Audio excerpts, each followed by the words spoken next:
салом бинандагони азиз, ахбори озодӣ аз студияи шаҳри Прага тақдими шумо мешавад. Имрӯз 20 октябр аст ва ҳоло муруре мекунем ба сархати мавзӯъҳои барнома.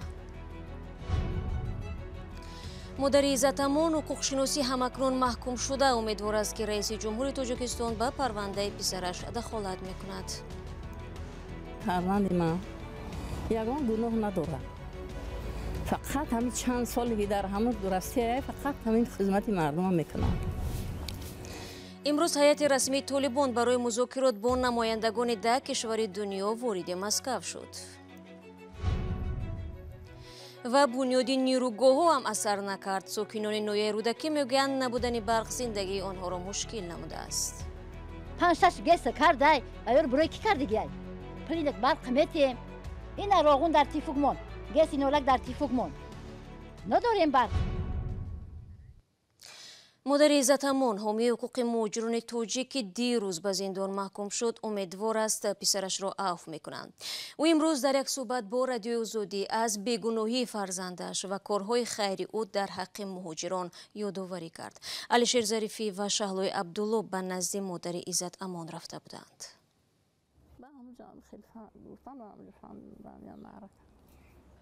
ин модари 73 сола умедвор аст ки раис ҷумҳури Тоҷикистон ба парвандаи писараш дахолат менамояд ва ӯ мавриди афв қарор мегирад.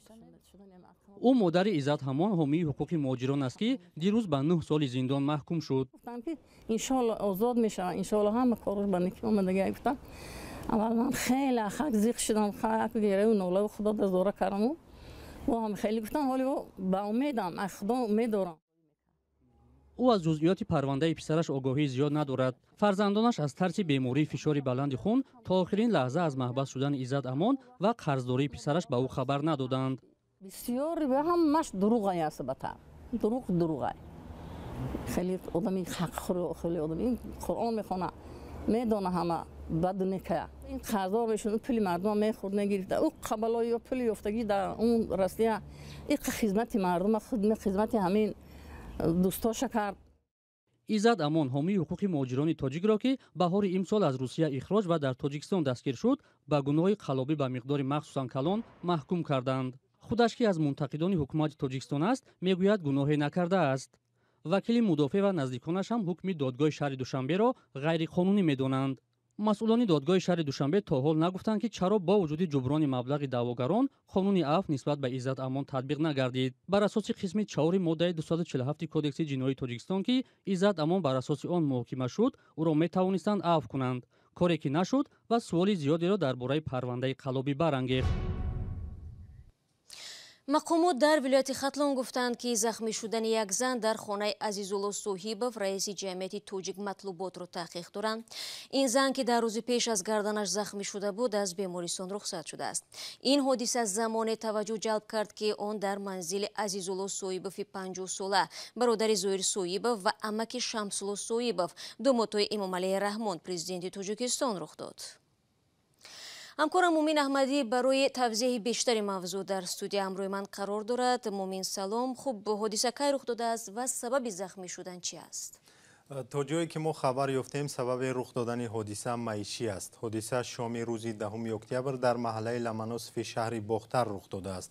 ин занро бо гардани бурида ба беморхонаи қарияи болои шаҳри Бохтар интиқол доданд. пизишкон гуфтанд ки гардани ӯро духтанд ва пас аз чанд рӯзи табобат аз беморхона рухсат шудааст. ба гуфтаи ҳамсуҳбатони мо ин зан аз дӯстони Азизулло Соҳибов будааст.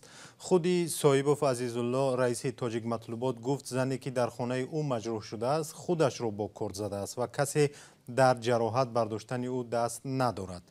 Азизулло Соҳибов рӯзи 20 октябр дар суҳбат бо радиои Озодӣ гуфт ки он шом дар хонааш аз Хуҷанд ва Душанбе меҳмон буд ва ин зан ҳамроҳи кӣ ба манзили ӯ ворид шудааст намедонад. Соҳибов гуфт ин зан чӣ гуна дар хонаи ӯ гарданашро бурид бо чашмаш надидааст ва фақат пас аз рух додани ҳодиса шоҳид шудааст.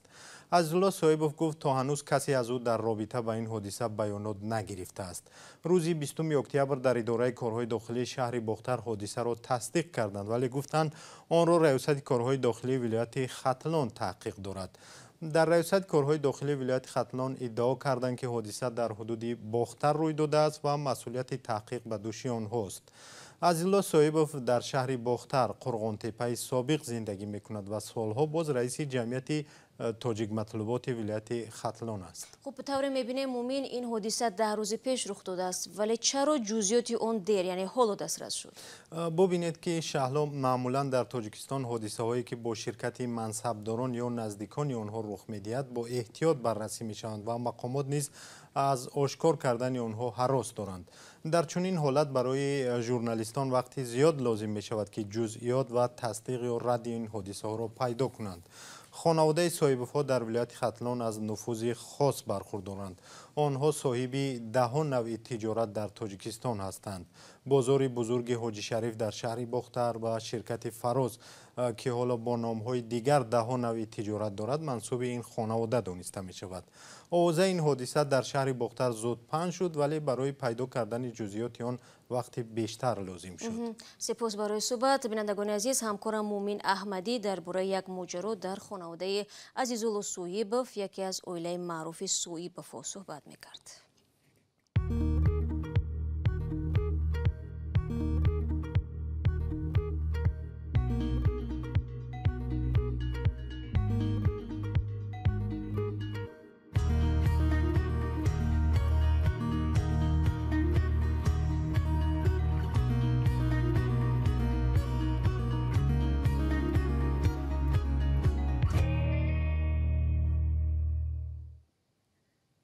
برنامه اخباری آزادی رو ادامه میدیم. هیئت رسمی طالبان روز 20 اکتبر برای مذاکرات با نمایندگان 10 کشور دنیا وارد مسکو شد.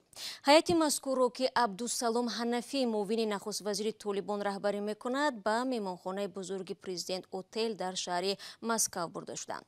در مذاکرات نمایندگان 10 کشور از جمله چین و پاکستان حضور دارند. میزبانی مذاکرات با طالبان را که حالا کسی آنها را بر رسمیت نشناخته است، یک هدف روسیه برای تقویت حضورش در آسیای مرکزی حسابیده می شود. با وجود آنکه روسیه طالبان را یک گروه تروریستی می شمارد، ولی با آنها تماس برقرار کرده است و در گذشته هم گفتگوها با این گروه افراطی را میزبانی کرده بود. برمیگردیم به تاجیکستان. با نزدیک شدن فصل سرما شکایت ساکنان از محدودیت برق در خانه ها زیاد شده است. همه روز 10 نفر به صفحه های رادیو آزادی از بی‌برقی در منزلشان شکایت میکنند و عکس و نوار میفرستند. ساکنان میگویند به یگان آگاهی برق آنها هر صبح و شام خاموش کرده می شود. همکارم نگاره فضل‌الدین از حال ساکنان خبر گرفت که همگی چند ساعت برق دارند و آن هم در ناحیه‌ای که 5 کیلومتر دورتر از پایتخت قرار دارد. در این محله ناحیه رودکی ساکنان در یک شبانه روز همگی با 7 یا 8 ساعت قوه برق تامینند. با فرارسی فصل سرما و در شرایط بی‌برقی آنها روزگار خود را با دشواری پیش میبرند.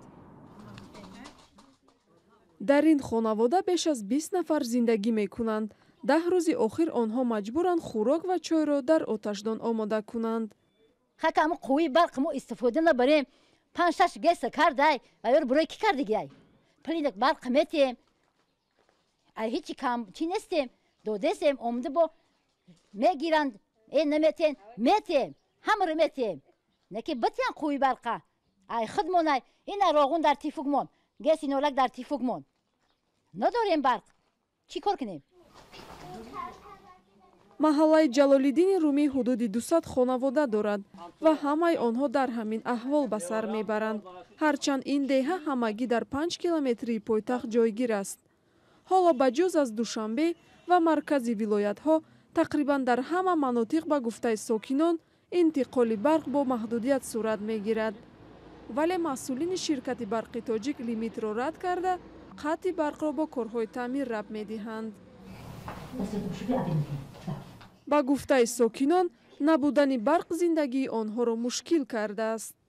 اینا بچه‌ها از مکتب بیاین شب درس کردن در کار تاریکی کجا کی را ارزاد کنیم مثلا گپ ما را کی گوش میگیره.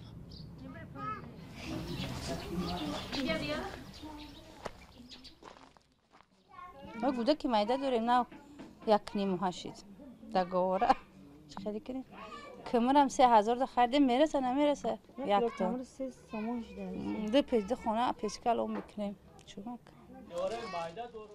برای ساکنان دیگر این محله набуди барқ на танҳо мушкили пухтупаз ва гармиву равшанӣ, балки бехатарии фарзандони онҳо аст.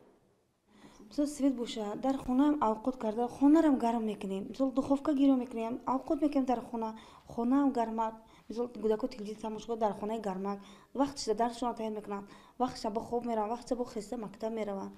бечора авқот сер намекунам. рӯзона ки свет нест дар кӯча мегарданд, шабона меён авқот нахӯрда хобшон мебарад. бо саат свет омад саати 5 бехезонем ваёя, мехезам дарсдашон мекунам, чалапала баъд мехезам бо мактаб меравам. рӯзҳои охир бо сард шудани ҳаво дар Тоҷикистон мавзӯи қатъи барқ низ доғ мешавад. ба ҷуз аз пойтахт, тақрибан дар тамоми гӯшаҳои рӯстонишини кишвар шикоятҳо дар бораи камбуди барқ ҷой дорад.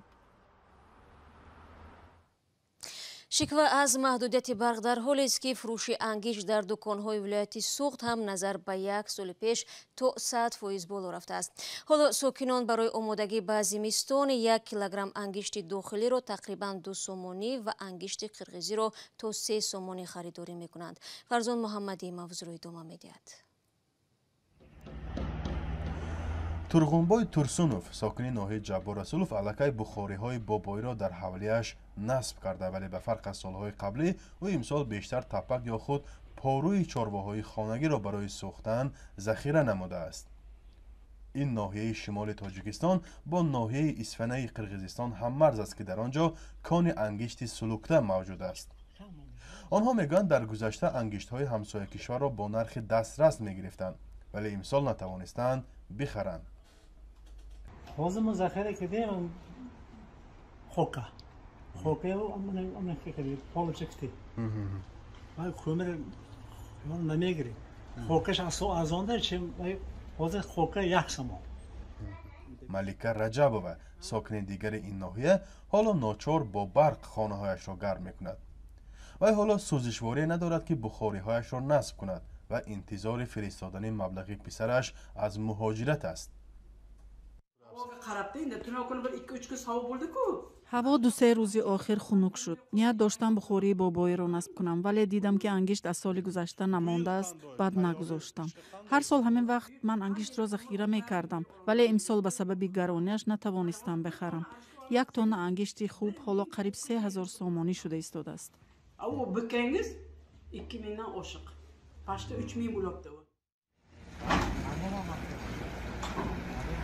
ноҳияи Ҷаббор Расулов макони аслии фурӯши ангишт ба манотиқи гуногуни Тоҷикистон аст ки ҳамасола аз Қирғизистон дар ин айём садҳо тонна ин навъи сӯзишвориро ворид мекарданд. кони ангишти Қирғизистон аз ин ноҳия тақрибан 50 километр тӯл дорад, вале ҳоло дар ин анборхонаҳо нақлиёти ангишткашонии ҷумҳурии Ӯзбекистон зиёд ба назар мерасанд. транспортни расходаш ки қиматтар бухунам досани қирғиз ақсоби камон бухту дуртар шудагирад Қирғизистон до. сокинон мегӯянд агар вазъ аз як тараф бозори тоҷирони ангиштро гарм кард, аз сӯи дигар ба болоравии нархи он сабаб шуд. пеш 80 драм 90 драм 1 сомон бошад, 80 драм шуд, 1 сомон 60 драм шуд. ин айни накунед 30 драм 40 драм 60 драм шуд ва 70 драм шуд. ҳамаш 100% масъул.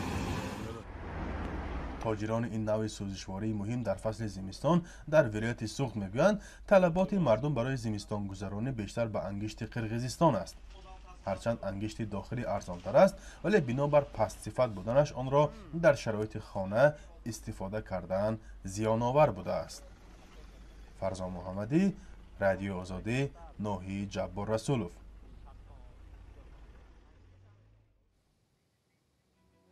бинандагони азиз, фурсати барномаи Ахбори Озодӣ инҷо ба поён расид. ташаккур аз шумо ки то ин лаҳзаҳо бо мо будед. хабаргузоришҳои дигар дар вебсайти Радиои Озодӣ гузошта мешавад. фардо ҳамаи шуморо дар барномаи сархати хабарҳо мунтазир хоҳам буд. худро эҳтиёт кунед ва худо нигаҳдорад.